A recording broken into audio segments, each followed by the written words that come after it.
Greetings, everyone. It's your girl Janice, and we are continuing to read the second book of Maccabees. Today we are at chapter 8. The second book of Maccabees, chapter 8. Then Judas Maccabeus and they that were with him went privily into the towns and called their kinsfolks together, and took unto them all such as continue in the Jews' religion, and assembled about 6,000 men. And they called upon the Lord that he would look upon the people that was trodden down of all, and also pity the temple profane of ungodly men, and that he would have compassion upon the city, sore defaced, and ready to be made even with the ground, and hear the blood that cried unto him. And remember the wicked slaughter of harmless infants, and the blasphemies committed against his name, and that he would shew his hatred against the wicked. Now when Maccabeus had his company about him, he could not be withstood by the heathen, for the wrath of the Lord was turned into mercy.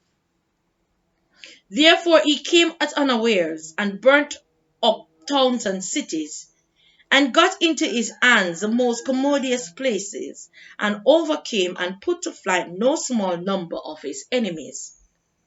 But specially took he advantage of the night for such privy attempts, insomuch that the fruit of his wholeness was spread everywhere. So when Philip saw that this man increased by little and little, and that things prosper with him still more and more, he wrote unto Ptolemaeus, the governor of Cilicia and Phoenice, to yield more aid to the king's affairs.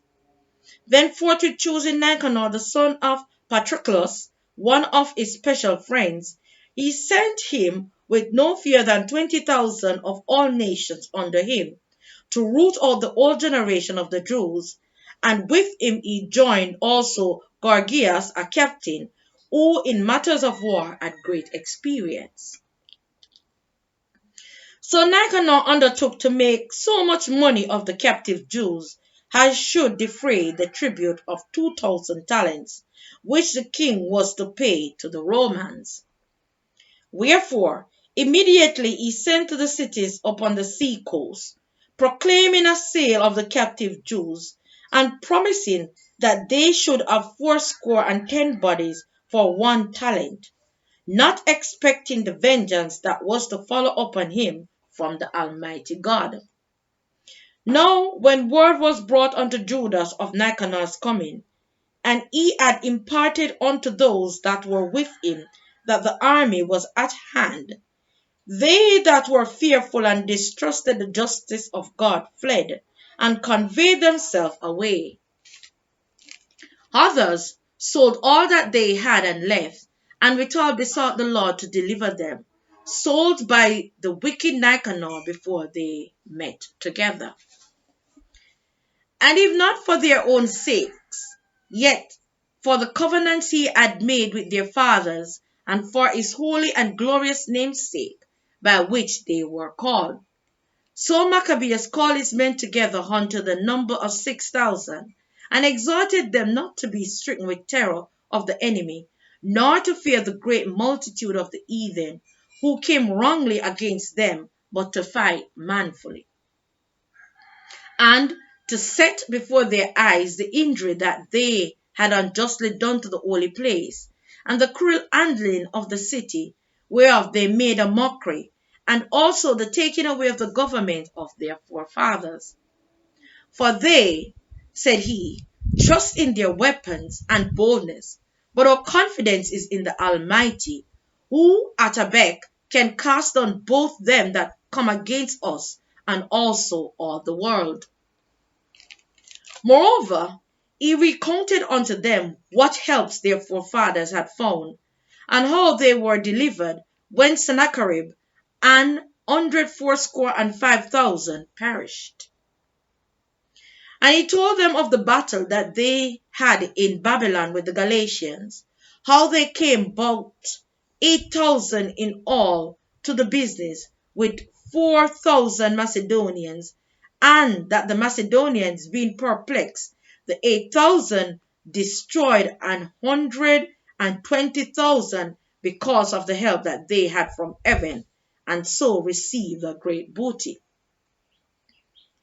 Thus, when he had made them bold with these words, and ready to die for the law of the country, he divided his army into 4 parts, and joined with himself his own brethren, leaders of each band, to wit Simon and Joseph and Jonathan, giving each one 1,500 men. And also he appointed Eleazar to read the holy book. And when he had given them this watchword, the help of God himself leading the first band. And by the help of the Almighty, they slew above 9,000 of their enemies, and wounded and maimed the most part of Nicanor's host, and so put all to flight. And took their money that came to buy them, and pursued them far, but lacking time they returned. For it was the day before the Sabbath, and therefore they would no longer pursue them. So when they had gathered their armor together and spoiled their enemies, they occupied themselves about the Sabbath, yielding exceeding praise and thanks to the Lord, who had preserved them unto that day, which was the beginning of mercy distilling upon them.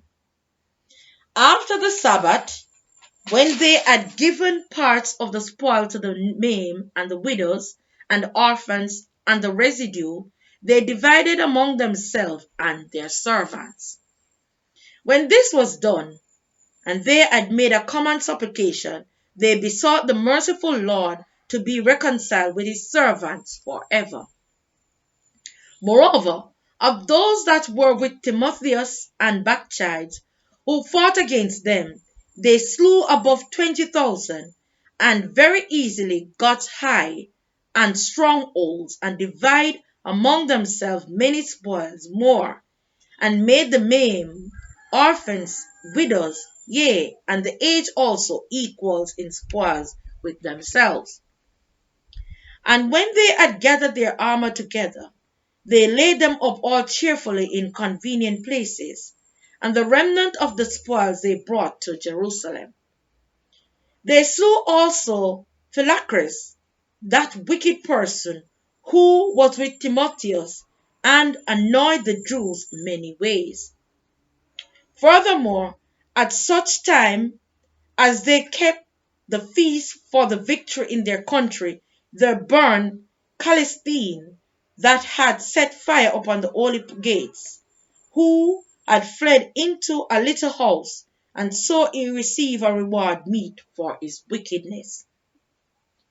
As for that most ungracious Nicanor, who had brought 1,000 merchants to buy the Jews, he was through the help of the Lord brought down by them, of whom he made least account, and putting off his glorious apparel, and discharging his company, he came like a fugitive servant through the midland unto Antioch, having very great dishonor, for that his host was destroyed.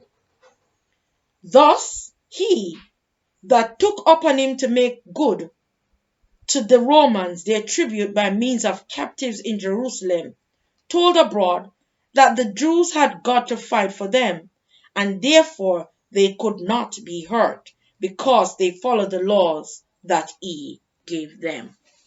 This is the end of chapter 8. Thank you.